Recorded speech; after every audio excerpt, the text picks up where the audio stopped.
Hello, Bacho. Let's set a given question. The question says a T joint is formed by two identical rods A and B, each of mass small m and length capital L in xy plane as shown. Its moment of inertia about axis coinciding with A is option A given at 2 ml cube by 3, option B ml square by 12, option 3 ml square by 6, option 4 ml square by 3. So यहाँ पे जो key concept for the question we have to use is the concept of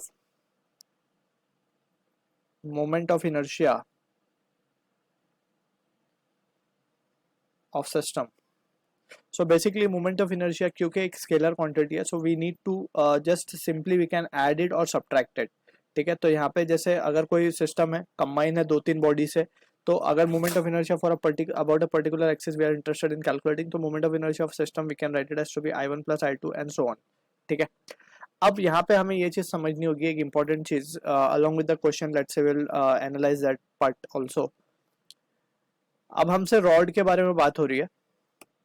ठीक है, तो a T joint is formed by two identical rod A and B, each of mass m and length L.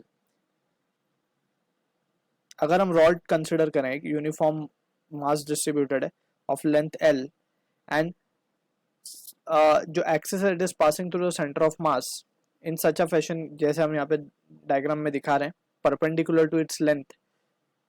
If L is the length of it, m is the mass. So moment of inertia about this axis we can write it as to be I equals to, let's say I है, इसके about we are interested in moment of inertia is I about this axis, so I will be equals to ml square by 12. तो ये result हमें यहाँ पे याद रखना है.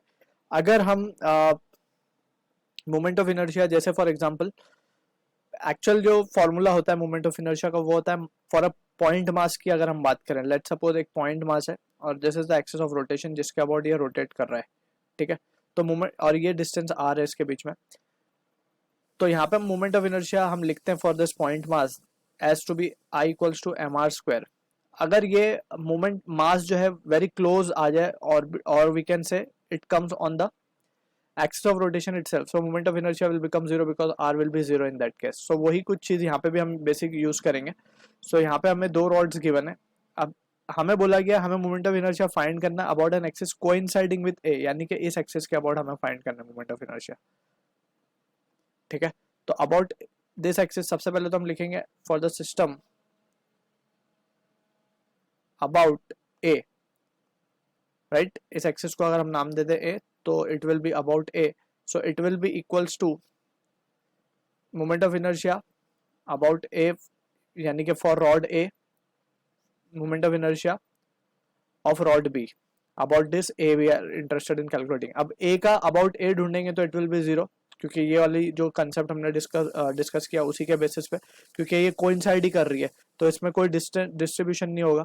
In that situation distance will be zero, and in that sense we can say कि moment of inertia will be zero because it is coinciding.